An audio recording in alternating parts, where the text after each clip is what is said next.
What is going on, guys? Welcome back to Fort Missouri Gaming to bring you another video today on Danmachi Memoria Freese. And today we're going to go over record buster optimal teams and units. I'm not going to really go into deep detail of a lot of units, but I'm going to look at kind of the top players, how they're doing. I myself am doing pretty well, #1 in my group, and then I'm 55 in global.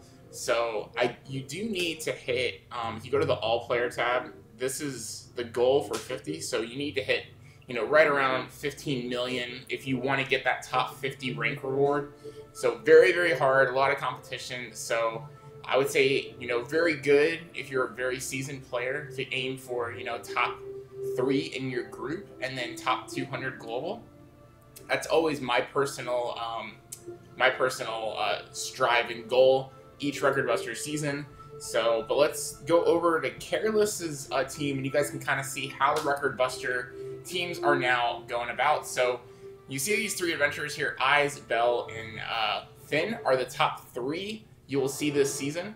So Eyes is just the new god of record buster. There's no even a close comparison. She is the best overall adventure unit for this mode because of how many different things she does. She has a self buff of 75%. She has a 30% strength down on Ataro, and since he is strength based, that is huge. And then she also has a 15% physical resistance down, or I'm sorry, not 15, 20% physical resistance down, and she hits very, very hard. So if you have a general good setup with her max limit broken, you can hit in the 95k to possibly even 100k if you have an MLBT.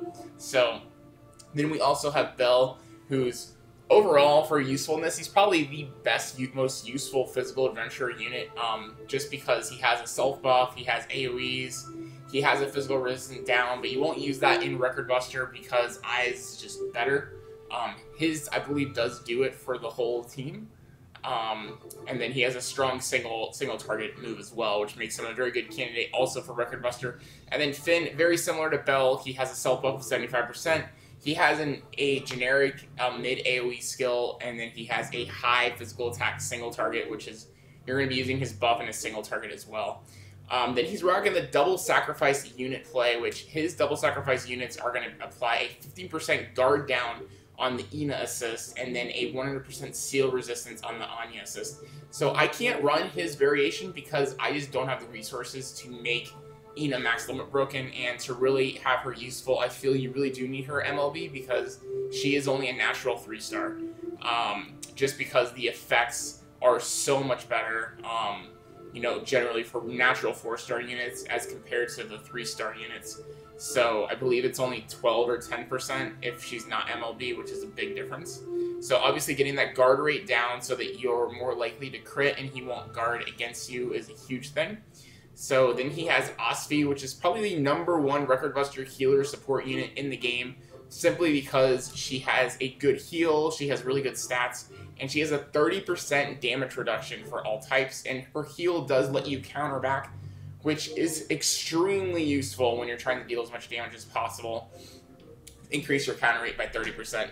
And then he's using Swimsuit Hestia on her because she is a magic-based unit, and his Swimsuit Hestia gives a damage reduction of strength by 20%, where most people only maybe have 1 or 2 copies of her, maybe 3 copies, and you're going to get a 15% damage reduction. Anya, his is going to be doing a 20% physical resistance, where most is going to get that 15%. And then obviously T is, just the staple physical assist unit with 10% to crit and to strength to the whole team. And then we also have Hestia for some more damage reduction of a 10% guard rate increase and a 10% physical resistance increase. So my team is pretty similar, but it is not exactly, as good as Careless's team, let's be frank. So I can only use the 1 sacrifice play just because I don't have that Ina. So what I'm doing is I'm using the God Eyes I only have a level 3 T. And then I'm using Belle with Anya. We're using Finn with Loki to give ourselves a ceiling resistance of 75% because I don't have an MLB 3-star Anya. And then our Oka is going to die off to apply that 15% damage reduction to Ataro. And then we have Osfi with a mid. And I like a mid because she makes it so you don't have to constantly be using Maker's Insight to heal. Like, I don't have to use the skill with Osvi till, like, the 4th turn. Generally, if things go alright. Because amidst dealing that little bit of damage that Taro is doing, and then starting on turn 4 is when you can start applying Vanishing Shroud, then use Maker Insight when he ultimates and you need to heal up. Things like that. So she's really, really good. Mine is +2, so I get decent stats from Osvi, decent MP. I think I get something like 450 MP from her.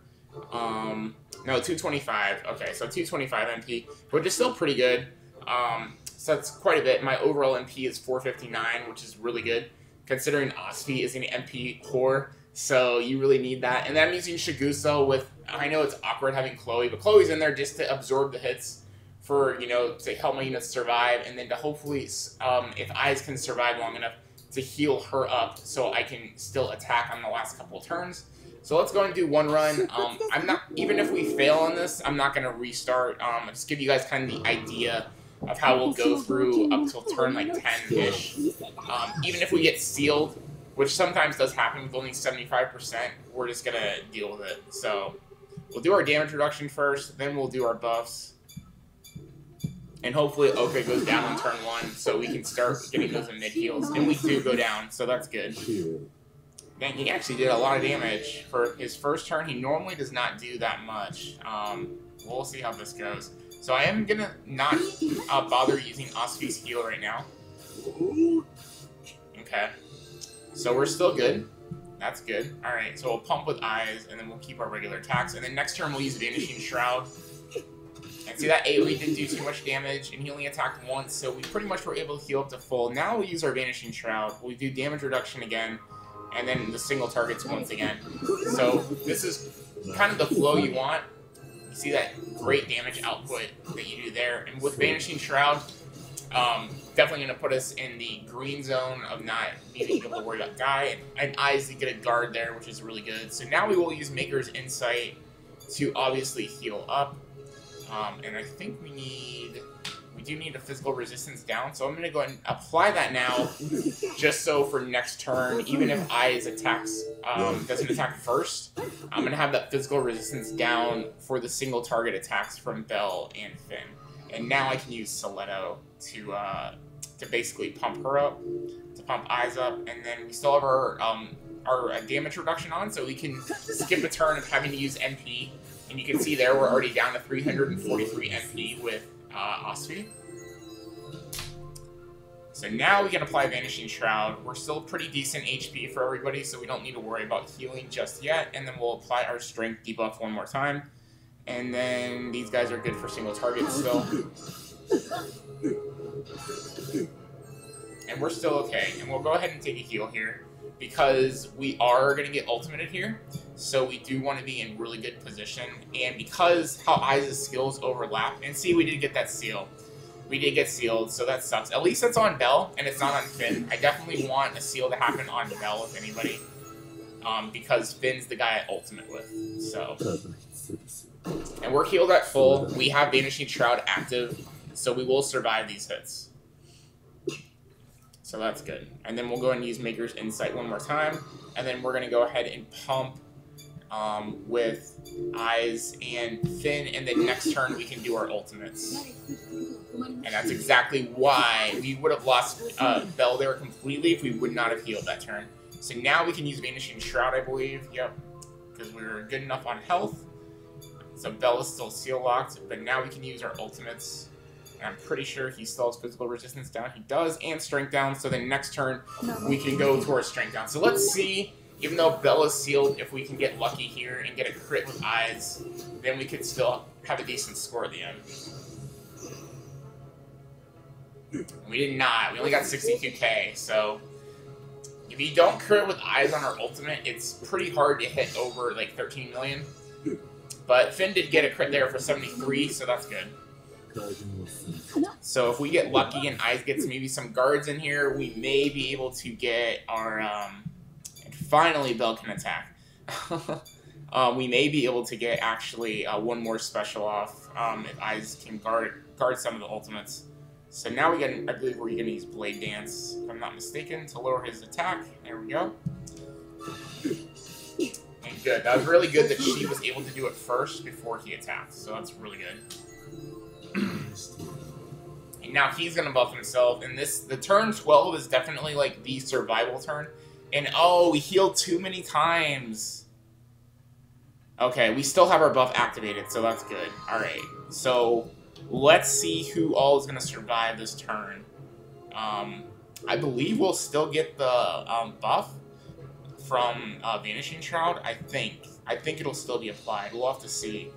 But if they all go down, then it probably was not applied, so we'll have to see here what happens. Alright, and Eyes is actually only at 3204, so it's a pretty good possibility she's actually going to die regardless, because she wasn't at full health from the mid-heal. Unless she guards. She guarded. Alright, perfect. So Finn went down, unfortunately, but at least Eyes did survive. So we have both of those down. Is her strength still? No, her strength is not active because of his ultimate. So we're going to double strength buff here. And thank God for Chloe, otherwise we for sure would have lost there. So that was super clutch. And then we'll go ahead and ultimate, and then we'll Molten Strike. And I'm hoping Shigusa will heal before Ataro does an AoE attack, or hopefully he attacks Shigusa. Or even Bell. I'd even take a hit on Bell, but we'll have to see here what happens. There's our crit. 82k that time. And no, he did attack. Of course, he attacked our Eyes there, naturally. So we don't get one more turn of attacks, but we still did survive the 15 turns, and we did get 2 ultimates with Eyes. So, obviously, we had a lot of missing damage with Bell there, so we only hit around 10 million. So, like I said, you're not going to get the same super high scores every time. You really have to... RNG is going to be a big factor, unless you have a super, super optimal team with like a +5 T, +5 Hestia swimsuit, +5 Anya. You know, a lot of the harder to get assist units that haven't really been featured in the game. So, but anyway, guys, this is the video today for a Record Buster. I know it's kind of late in the season, but just have been crazy, crazy busy with work, and I've been sick and about to go on vacation, all that good stuff. So, but anyway, guys, if you guys are new to the channel, hit that subscribe button down below, comment down below, and like the damn video if you guys have had some good luck with Record Buster. How's your Record Buster season going? Let me know in the comment section below what your place, what your rank is, and if you guys are pumped for Casino next week. So I will probably not be uploading any other videos for the next week, so I'll miss you guys, but we'll see you guys when I come back.